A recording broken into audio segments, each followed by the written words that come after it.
அரிசி 1 டம்ளர் எடுத்திருக்கேன்.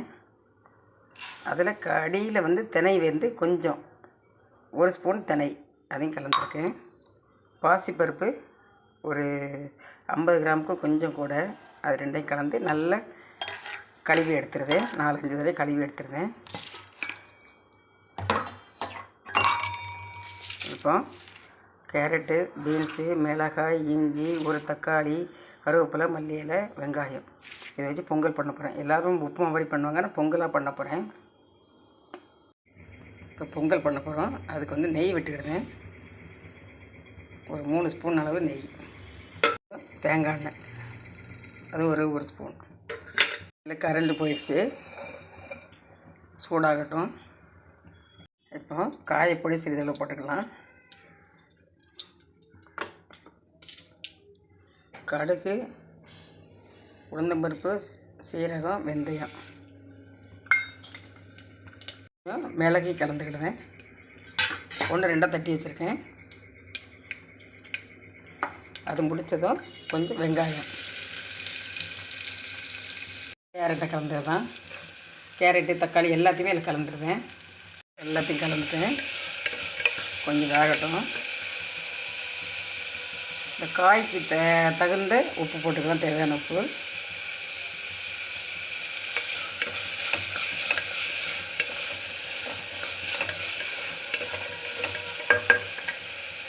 ஸ்பூனுக்கு 1/2 ஸ்பூன் மஞ்சள் பொடி கலந்துக்கலாம்.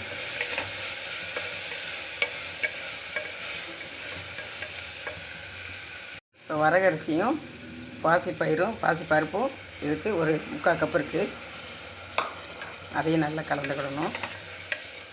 இது கொஞ்சம் வேக டைம் எடுக்கும். இப்படி வைக்கும்போது பொங்கல் இப்போ சாப்பிடாதவங்களும் சாப்பிட்டுக்கிடுவாங்க. எதிர்த்து அளந்தனோ அதே கப்பட்டு 1 கப்பு வெந்நீர் தான் அளக்கிறேன்னா 2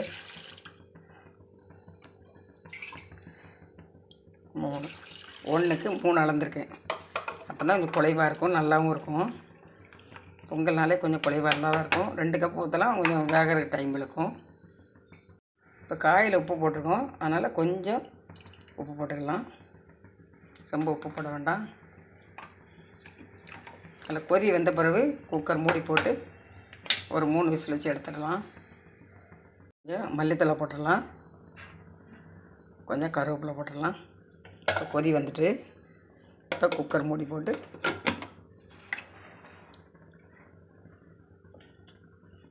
மூணு விசில் வந்ததும் நம்ம ஆஃப் பண்ணிடலாம். குக்கர் விசில் எடுத்தாச்சு பாருங்கள், அது இருக்கு பாருங்கள். இப்போ இன்னொரு தாளிசம் போடணும். கொஞ்சம் நெய் விட்டு முந்திரி பருப்பு வறுத்து அதில் போட்டணும், அவ்வளோதான். அருமையான வரகரிசி பொங்கல்.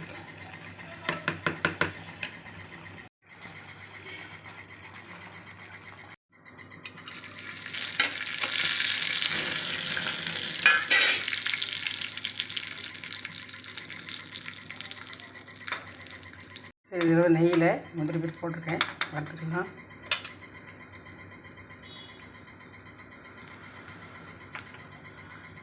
பொங்கலில் கலந்துடலாம்.